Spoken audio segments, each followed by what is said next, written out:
Midlife, especially in perimenopause, can feel like your body's playing a prank on you that no one warned you about. Bloating, mood swings, sleeping crashes, weird cravings, and sleep that's more unpredictable than British weather.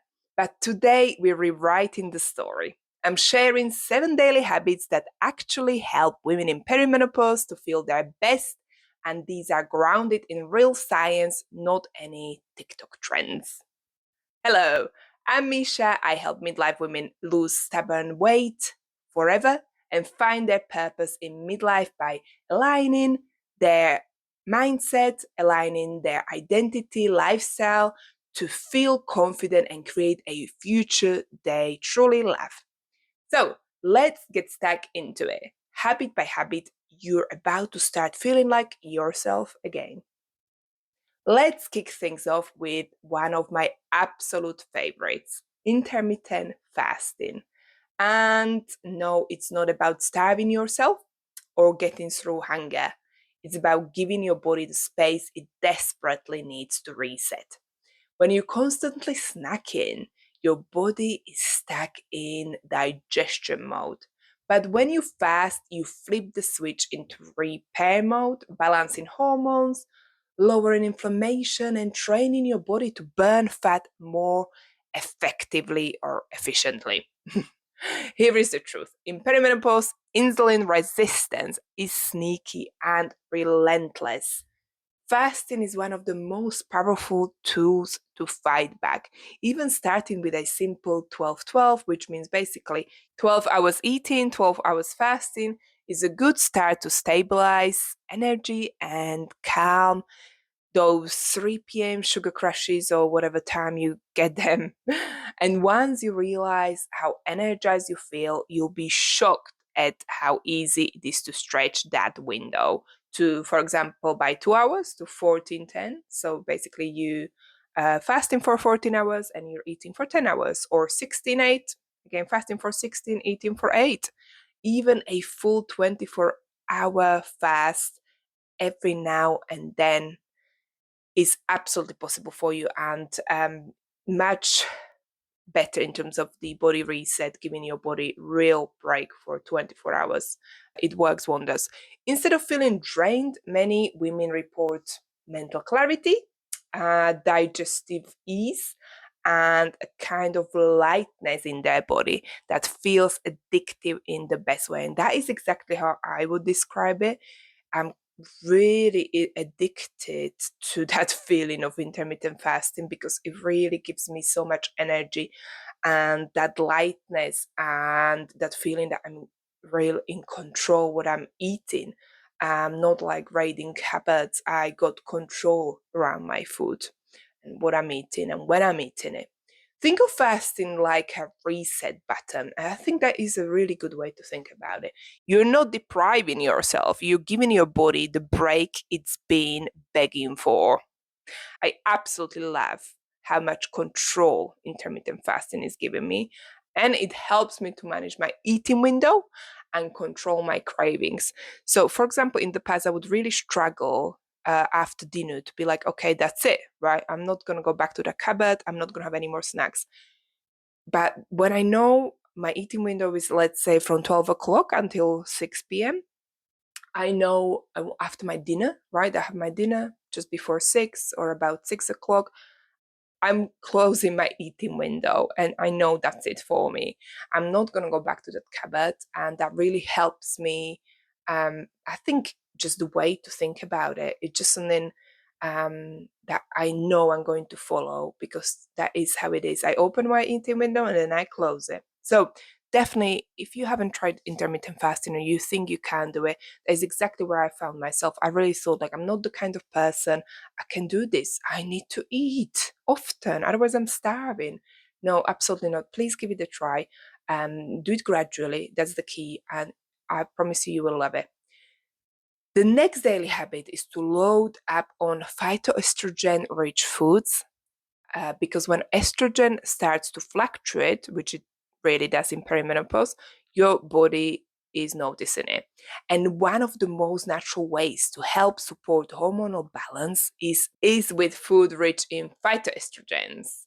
These are plant-based compounds that gently mimic estrogen in the body.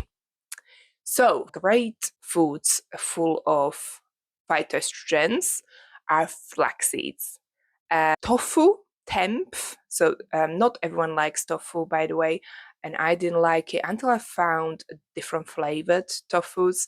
So, I eat this organic tofu, which is smoked, right? So, just a little tip there. If you don't like tofu, if you didn't like it previously, watch out for these different flavors. They do all sorts these days, and it really helps. Tempeh is basically fermented version of tofu. And sesame, right? That's a great choice. Sesame seeds, chickpeas, and my personal favorite, flax seeds in my smoothie or sprinkled on yogurt. They worked wonders for my mood, I believe, but especially for my digestion. They're amazing to help with digestion.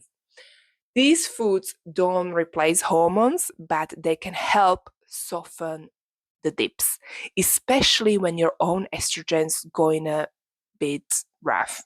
Try indulging at least one phytoestrogen rich food each day and see how you feel. You have to experiment for yourself. The next one up is to prioritize sleep like it's a full time job. Okay, I know this one sounds very boring, but the fact is that you can do all the green smoothies, all the squats you like, and whatever fasting. But if your sleep is wrecked, nothing is going to stick, believe me. Poor sleep disrupts every hormone involved in weight. Your hunger hormones, leptin and ghrelin. So leptin is the hormone that is telling you had enough food. Ghrelin is the hormone that is telling you you're hungry. That if they're all over the place, it's very difficult to stick to a healthy diet. And that is why you crave more when you have not had a good sleep. It affects your mood and energy big time. In perimenopause, sleep can get trickier, of course. If you're in perimenopause, I'm sure most of you had that experience. So you got to make it a habit, not a hope. Keep your room dark and cool. Ditch screens 30 minutes before bed and wind down with a book or herbal tea. Aim for 7 to 9 hours and keep bedtime consistent. That is really important. The quality of a sleep, uh, quantity, of course, but also consistency, right? Even at the weekend. Yes, I'm sorry, but not sorry. Even at the weekends, because otherwise you are not getting really the full benefit of a good sleep. And trust me, your body will thank you because good sleep equals more energy, fewer cravings, better mood, and even better skin. Next daily habit to feel better in perimenopause is to eat to stabilize blood sugar. So, what does this mean? Perimenopause is not the time to live off oat milk, lattes, and I don't know, cereal bars or crisps. When your blood sugar goes on a roller coaster, so do your hormones. The fix is to build your meals around protein, healthy fats, and fiber. Think good quality meats like, organic chicken, beef, fish like salmon, sardines, then healthy fats like avocados, olive oil, fiber. For example, good example is a lentil soup with olive oil. So you got good amounts of fiber there with healthy fats, or one of my favorites, Greek yogurt with berries and seeds. Again, you got protein there, you got healthy fats, and you got fiber in the seeds as well. So it keeps your insulin steady and prevents those post-lunch crashes. And balanced meals equals balanced mood, more focus, fewer cravings, and your hormones will finally stop screaming at you from the inside. When I started to eat simple foods consisting of protein, fats, and fiber, my cravings really disappeared, and suddenly I was in control of what I was eating, especially when I combined it with intermittent fasting. These two works wonders. Now, onto a habit I used to think was optional for me, but as I am getting older and educating myself a little bit more, let me tell you, I've completely changed my mind on this topic. Supplements. Let's talk about supplements, because here is the thing: food will always be your foundation. It should be, of course, and we should aim to eat as healthy as we can. But in midlife, sometimes your body simply needs more support than diet alone can provide. Hormonal shifts, stress, and the natural slowdown in how our bodies absorb nutrients all make it harder to get enough from food, and in some cases, it is nearly impossible to eat sufficient amounts of those kind of foods. That's where smart supplement support comes in. Think of them as your nutritional safety net, filling the gaps and giving your body the extra love it deserves and needs. Here are some standouts for perimenopause, and yes, I take most of these myself. Magnesium, that's probably one of the most important ones. The ultimate chill pill, so it helps with stress, it helps with your sleep and muscle relaxation. The next one, omega 3s, brilliant for brain health, mood, heart, and calming inflammation. And this is one of those that you really actually, it's difficult to get out of food. I looked into this, and you really have to eat a lot of good quality fish. And I actually read somewhere that if fish is not wild, if it's farmed, it doesn't contain much omega 3, which is very interesting. Don't quote me on this. I'm not totally sure if this is 100% correct or not, but I just thought it was interesting fact. And make sure your omega-3 supplement is good quality, because you can definitely find some rubbish ones on the market. The next one, vitamin D, of course, right? Especially in winter. Most of us are deficient, and it impacts our immunity, energy, and bone strength. Calcium, essential for bone health, especially as estrogen is dropping in perimenopause. I don't take calcium supplements because I eat plenty of dairy, like yogurts, milk, and so on. But if you don't, consider taking calcium supplements. Next one, creatine. So, creatine is one supplement that I only started to take recently. And I learned that creatine is not just for gym bros. It supports strength, energy, and even cognitive function in women. Apparently, you need to take it for about 30 days to really feel the benefits of creatine. And I have not done that for some reason. I keep forgetting to take it. And to be honest, I don't really like it in water. So I need to find ways how to take it. But it should be worthy. So that's one of my things on my list. I need to find a way how I'm going to make it regular to take this supplement. And I will report back if it's working well or not. Fiber supplement is the next one to discuss. Fiber massively support digestion and hormone balance. Okay, so if you're not eating enough fiber, and the recommended amount is about 25 to 30 grams daily, you can take psyllium husk, is a great one, and that is what I'm taking every day. The next one on my list, adaptogens like ashwagandha can help lower cortisol and support thyroid health. Of course, this isn't about, popping everything you see on a shelf. Of course, check with your GP or health provider. Make sure you choose wisely. And sometimes it's also about experimentation, about your personal situation and what kind of foods you eat, and then supplementing those minerals, vitamins that you lacking of. Supplements can be game changers in helping you feel energized, supported, and steady through perimenopause. The next habit, let's talk about strength training. And before you roll your eyes, hear me out. If you're still trying to burn it off with endless cardio or back-to-back spin classes, it's time for a rethink. Chronic cardio can actually backfire by spiking cortisol, which only fuels belly fat, drains your energy, and ramps up mood swings.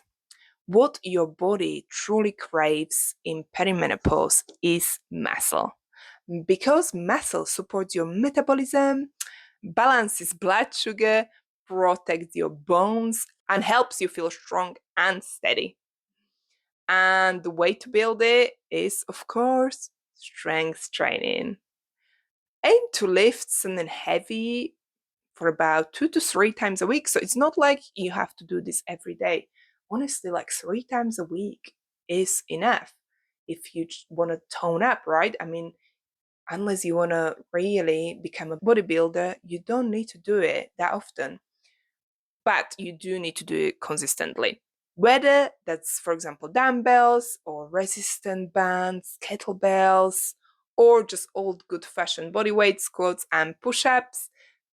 Then on the other days, go for walks because walking is low impact on your joints, but has a massive impact on your mental clarity and stress levels. Make this shift and you'll notice it. More strength, better shape, steadier moods, and finally feeling like you're in control of your body again. Here is the thing, stress isn't just in your head, it's a full body hormone disruptor.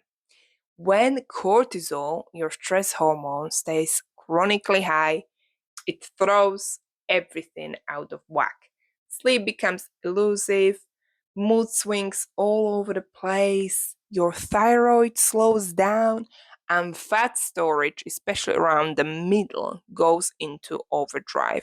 And here is the kicker, your body doesn't know the difference between running from a tiger and running late to, let's say, pick up the kids. Stress is stress, and if you don't release it, it builds up like pressure in shaken fizzy drink can. Eventually, it explodes in the form of exhaustion, anxiety, weight gain, or burnout. That's why you need a daily stress reset. Not once a month when you remember, not only when a crisis hits, but daily. Your nervous system needs consistent signals that it's safe to calm down. So, what counts? More than you think. Deep breathing exercises, for example, are great, really quick way to calm down. Journaling, a 10-minute walk in the fresh air, meditation, yoga, laughing with a friend, even blasting your favorite song and dancing like nobody is watching while you cook dinner. Yes, that works too. Super simple things, but they are really super effective. You might dismiss them because they're so simple, but sometimes the simplest, is that the word? Thing or things are the most effective things. Think of stress management as brushing your teeth, a little daily practice that prevents big problems later. Because when you regularly calm your system, your hormones balance more easily, your sleep improves, and you feel more grounded and resilient to whatever midlife throws at you. You don't need 17-step routines or a monk-like lifestyle to feel good in perimenopause. These 7 habits done consistently will bring your body and mind back to balance and help you feel strong, vibrant, and like, mainly the most important thing, like yourself again. Start with 1 or 2 this week and comment below which one you're going to try first. And don't forget to grab my free midlife reset guide below. It's packed with simple steps to help you strive through midlife and beyond. If you're ready to keep going with my next episode, 7 foods women in perimenopause should eat to feel their best. Tap here and I'll see you there.